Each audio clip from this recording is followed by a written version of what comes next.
Hello and welcome to the History of Africana Philosophy by G.K. Jeffers and Peter Adamson, brought to you with the support of the King's College London Philosophy Department and the LMU in Munich, online at historyofphilosophy.net. Today's episode, Call It Intuition, Leopold Senghor. A tiger does not proclaim its tigritude, he pounces. With this memorable phrase, apparently uttered at a writers' conference in Uganda in 1962, the famed Nigerian writer Wole Soyinka expressed a critical outlook on the Negritude movement. The statement encourages suspicion of the ostentatious glorification of racial identity involved in the promotion of Negritude, and questions whether it is really an effective means of asserting African dignity as it pretends to be. Better to be the pouncing tiger, or the African who just is African, and who writes and behaves as such without advertising the fact, than to waste one's time dressing up one's tigerness in a fancy word and mythology.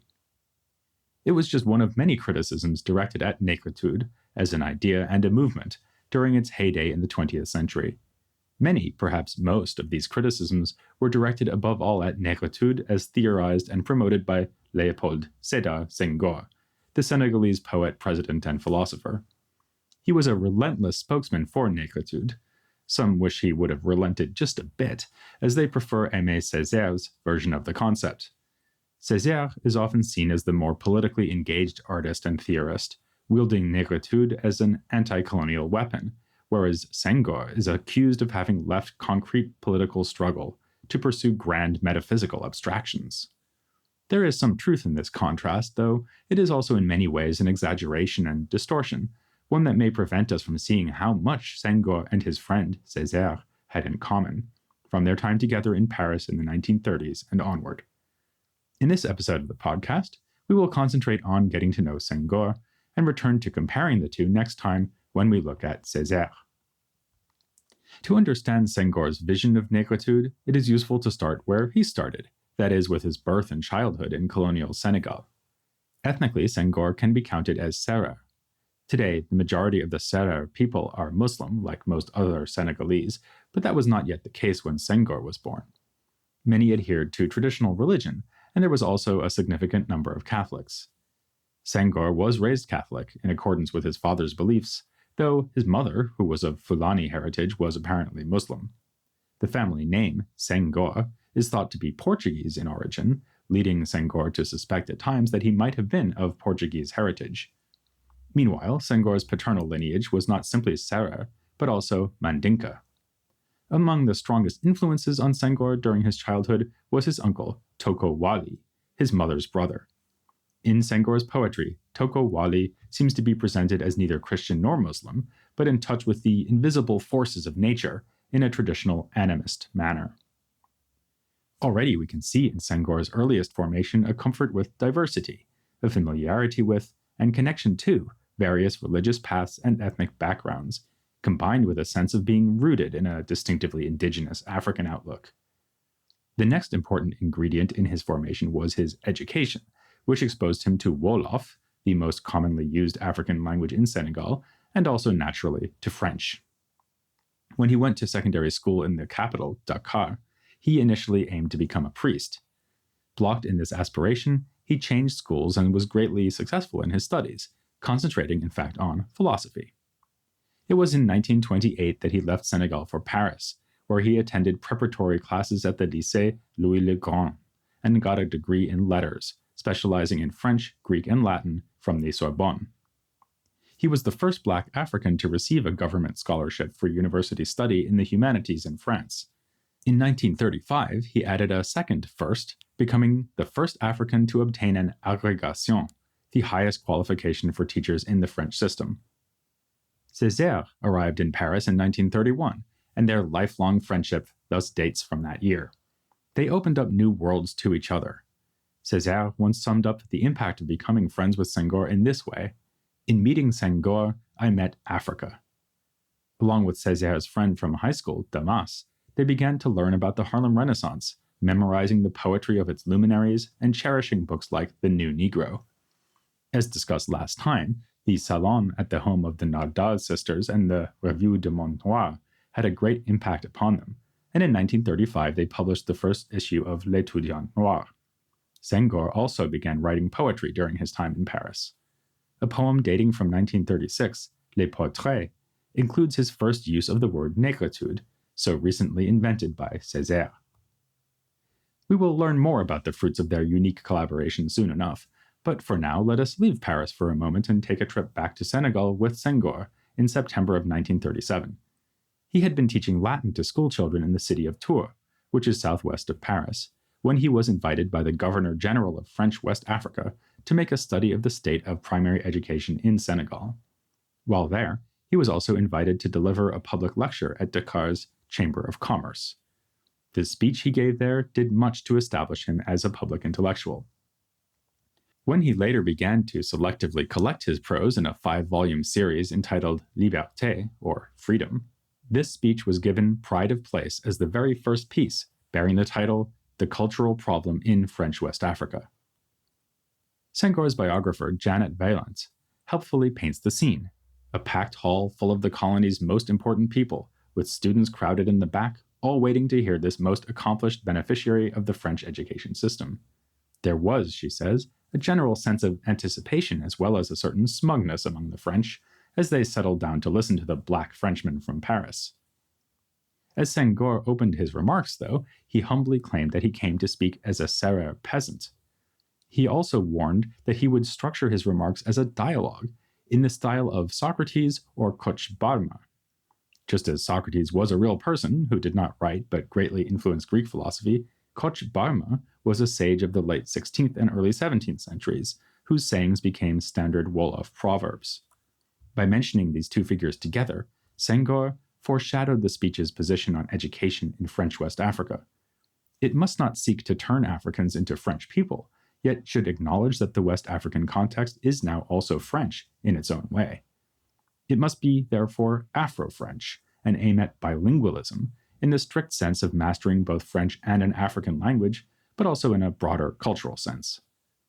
The influence of the Harlem Renaissance on Negritude becomes obvious when Senghor claims that a bilingual approach to education in West Africa will facilitate the integral expression of the new Negro. He even closes the speech with a quotation from Claude McKay's novel, Banjo. Getting down to our native roots and building up from our own people is not savagery, it is culture.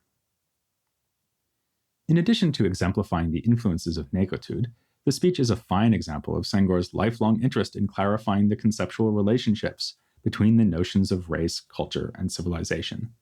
Senghor defines culture in this speech as a racial reaction by man to his environment that tends toward an intellectual and moral equilibrium between man and this environment. He explains that neither one's environment nor one's race is immutable, so that culture becomes a perpetual effort toward a perfect equilibrium. Continuing the speech's focus on education, he explains it as an instrument of culture in this quest for equilibrium. Education consists for the child in the acquisition of the accumulated experience of past generations in the form of concepts, ideas, methods, and techniques. Finally, he defines a civilization as sum total of the concepts and techniques of a given people at a given moment in its history. These concepts come to the fore again in what is arguably Senghor's most famous prose work, a 1939 essay entitled What the Black Man Contributes.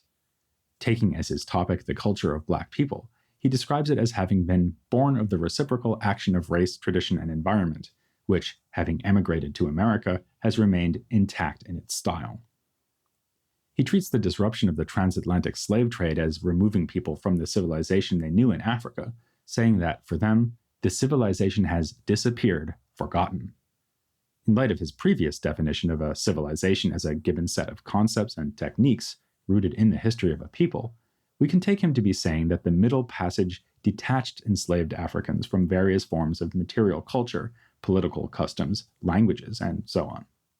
Yet, Senghor qualifies this.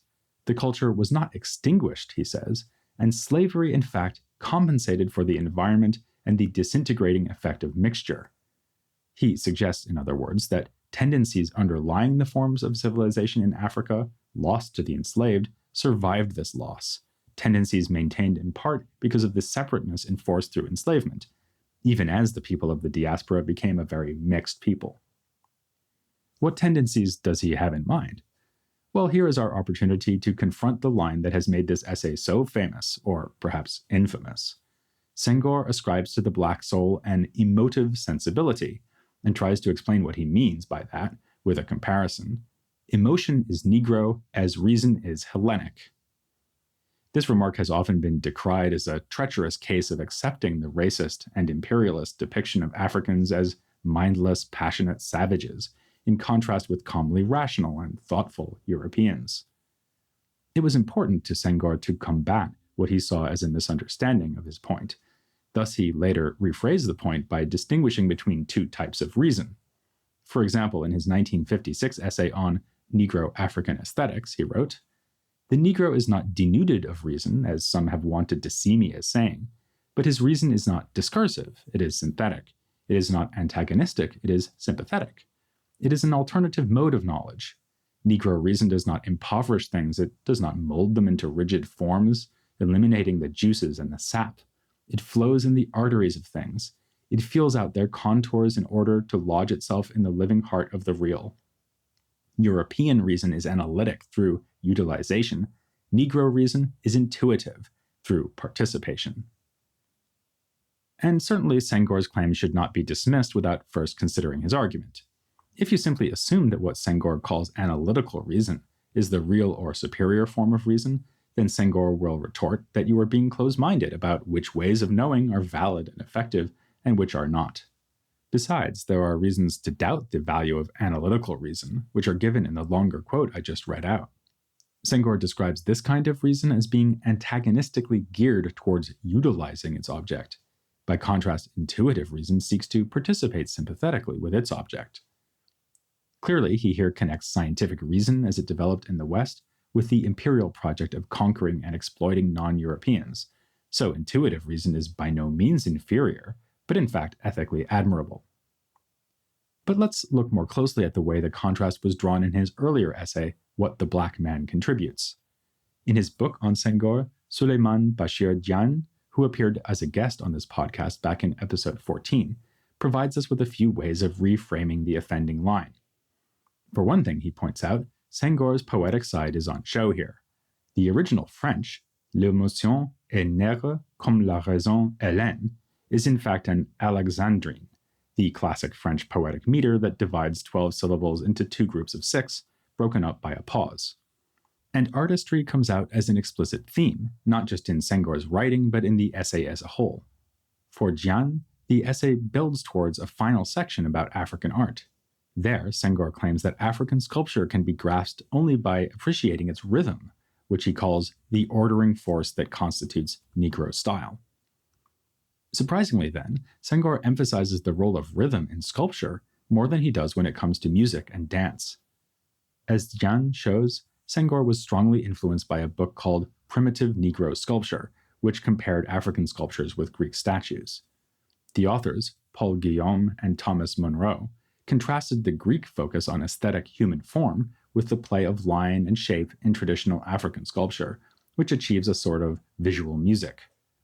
This sheds new light on the discussion of emotion earlier in the essay, where emotive sensibility is said to involve a rhythmic attitude. Diagne argues that Senghor is really investigating different modes of art, and arguing that emotion is to Black sculpture what reason is to Greek statuary. He then extends this observation into a more general and controversial claim about different ways of knowing. Just as Senghor responded to criticism by later speaking of intuitive reason instead of emotion, so he came to reformulate his ideas about rhythm. This was a result of his reading of Placide Tempels's book, Bantu Philosophy. We first discussed this work back in episode 15, noting some of the controversy surrounding its account of a Bantu belief in vital force as the essence of being. Then, while discussing the work of Paulin Huntunji in episode 24, we mentioned that Tempels's book was criticized by Césaire as a diversion from the problem of colonial exploitation. In an illustration of the difference between Senghor and Césaire, Senghor spent no time in criticizing Tempels's colonial politics. He was too excited about how the book could help him express the metaphysical content of traditional African thought. In Temples, Senghor saw confirmation of his theory of rhythm and a new way of putting his same point. In his Negro African aesthetics, he speaks of rhythm as the pure expression of vital force, and thus as the architecture of being, the internal dynamism that gives it form, the system of waves it gives off towards others. As Senghor's biography would continue to show, he could draw aesthetic insight from pretty well any experience. During the Second World War, he fought for France and ended up a prisoner of war for a year and a half. Typically for him, while imprisoned by the German army, he learned German in order to read Goethe in the original. This would later result in an essay entitled The Message of Goethe to the New Negroes. Senghor also spent his time as a prisoner writing poetry. After the war, he published his first book of poems, Chants d'Ombre, or Shadow Songs, which contained poems dating back to the 1930s, followed in 1948 by Hosties Noirs, or Black Hosts, most of which was written while he was a prisoner. Among his activities during the war, after being released on medical grounds in 1942, was the publication of scholarly articles on linguistic dimensions of Wolof and Serer. But his path forward lay with politics, not scholarship. This aspect of his life and work began with service to the provisional government of the French Republic as part of a commission tasked with deciding how the colonies should be represented in the Fourth Republic to come. He was elected to the National Assembly in 1945 as a member of France's Socialist Party, the French section of the Workers' International, or SFIO. He was one of two representatives for Senegal, the only part of sub-Saharan Africa represented in the National Assembly at the time.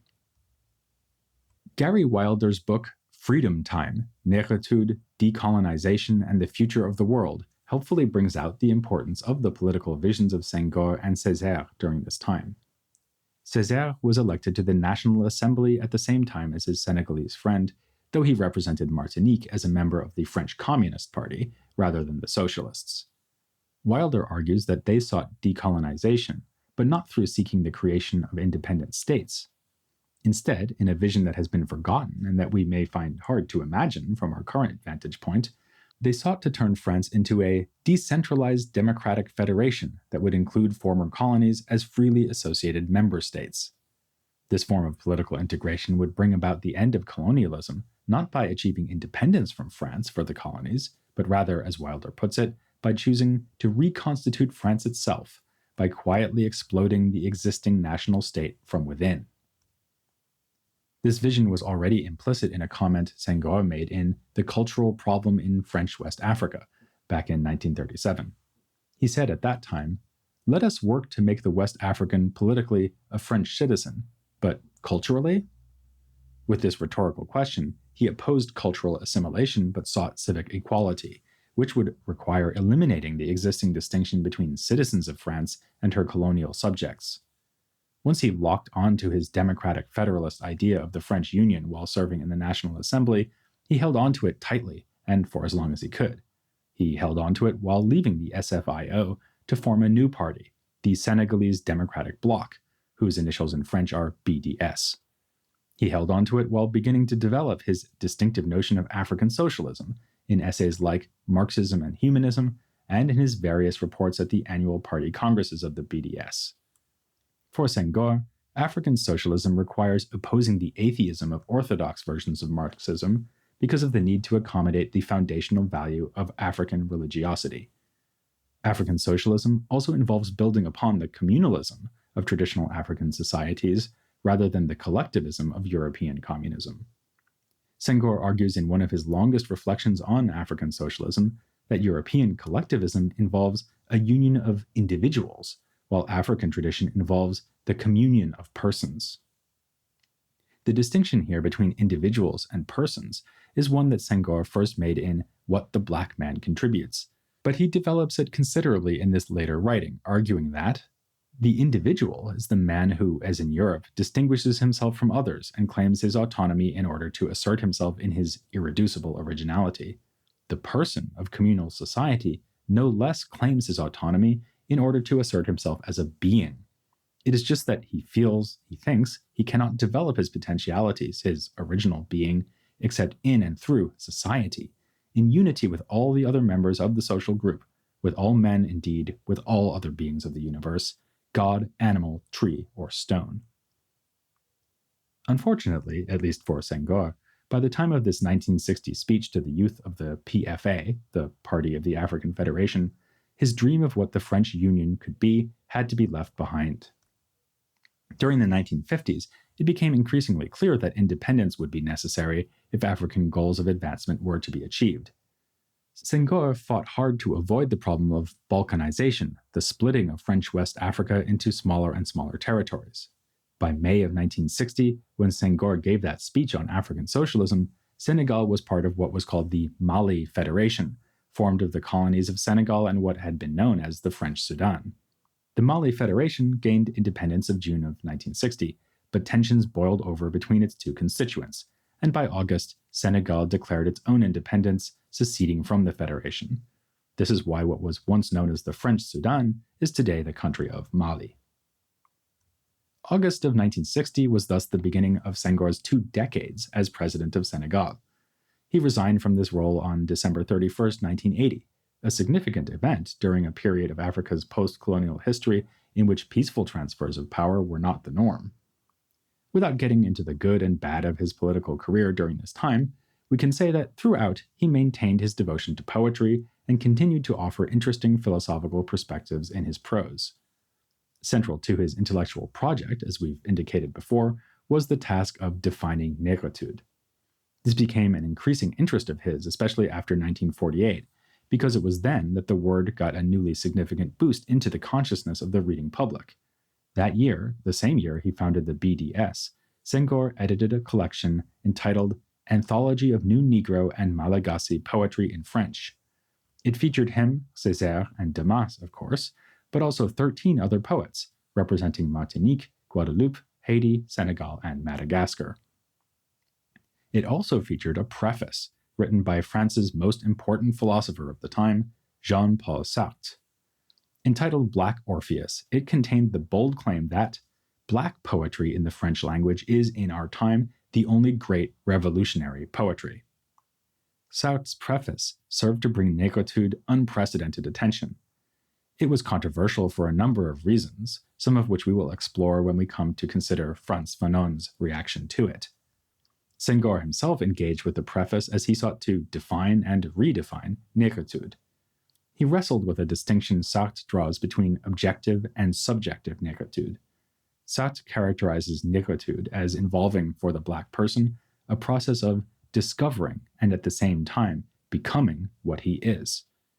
Just as there are 2 simultaneous aspects to this process, there are, according to Sartre, 2 ways of accomplishing it, one objective, the other subjective. He describes on the one hand an objective Negritude, which expresses itself in the customs, arts, and songs and dances of African populations. When taking this path, the poet prescribes himself the spiritual exercise of allowing himself to be enthralled by primitive rhythms, of sinking his thought into the traditional forms of Black poetry. When Sartre turns to discuss Césaire, though, he claims that the Martinican poet does something very different, something subjective. As Sartre puts it, Césaire has chosen, on the other hand, to re-enter into himself backwards. Sartre calls his preface Black Orpheus because he draws on the Greek myth of Orpheus, who could not turn to face his wife Eurydice as he attempted to bring her back from the netherworld ruled by Hades, as doing so would cause her to disappear.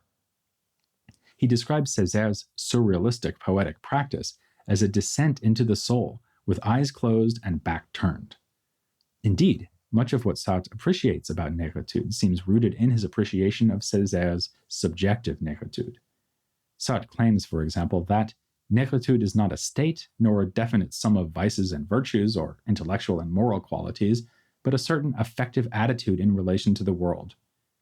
He identifies as a major component of this attitude the feeling of exile, embodied in the situation of being from the Caribbean in France, which is exile upon exile in light of an original exile from Africa. Senghor's 1971 essay, The Problematic of Negritude, likewise contrasts the subjective and objective. He discusses a definition of Negritude offered by Césaire, the inventor of the term. Negritude is the simple recognition of the fact of being Black and the acceptance of this fact, of our destiny as Blacks, of our history, and our culture. Despite its brevity, Senghor believes that this statement is a two-for-one deal, containing two complementary definitions of negritude, one objective, the other subjective. Objectively, he writes, negritude is a fact, a culture. It is the sum total of the values, economic and political, intellectual and moral, artistic and social, not only of the peoples of Black Africa, but also the Black minorities of America and even Asia and Oceania. I am speaking of the peoples of Black Africa who built civilizations and developed arts that historians, specialists of the human sciences, and art critics discovered and began to exalt at the beginning of the century. On the other hand, he goes on, subjectively, negritude is the acceptance of this fact of civilization, and its prospective projection in history is something to be continued, as a Negro civilization to be revived and accomplished. It is, in sum, the task that the negritude militants assigned themselves, taking on the values of the civilization of the Black world, actualizing and fertilizing them, with foreign contributions as necessary, in order to live them by ourselves and for ourselves, but also in order to cause them to be lived by and for others, thus bringing the contribution of the new Negroes to the civilization of the universal. Here, Senghor takes up Sartre's distinction only to subvert it, refusing Sartre's emphasis on negritude as a feeling of loss and exile. Black civilization is something that can and must be reborn, according to Senghor. By working towards its full resurrection, Black people not only strengthen themselves, but bring a gift of great value for all people. The world needs both emotion and reason, or, if you prefer, both intuitive reason and analytical reason. This optimistic vision remains controversial. One recent book on negritude by Rayland Rabaka celebrates Damas's and Césaire's versions of negritude while condemning Senghorian negritude as politically impotent, insult-embracing, racism-accepting, and colonialism condoning. Meanwhile, Cheikh Thiam published a book on Senghor that came out the year before Rabaka's, aiming to rehabilitate the Senegalese thinker's reputation. According to Thiam, it is wrong to saddle Senghor with a firm belief in racial essences. He writes, Senghor's conception of race is based on the postulation that, although the existence of biological race is questionable, cultures do exist. For our part, we would caution against both Rabaka's too simplistic rejection of Senghor and Thiam's overly rosy picture of his racial theory. Senghor really was a racial essentialist who connected Black cultural traits to biology, or sometimes, as in his essay Negro-African Aesthetics, to a distinctive psychophysiology. Yet there are aspects of Senghor's attempts to think through race, culture, and civilization that reveal underappreciated depth and insight. Part of the problem is that, while almost all his poetic output has been translated into English, only a tiny amount of his prose has been made available to those in the English-speaking world who do not read French. Addressing this lack would be a first step toward recognizing both the promising and the problematic aspects of his thought.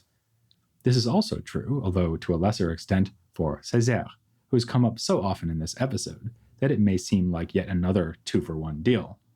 We need to look more carefully at his contributions, though, as well as those of his wife, Suzanne Césaire.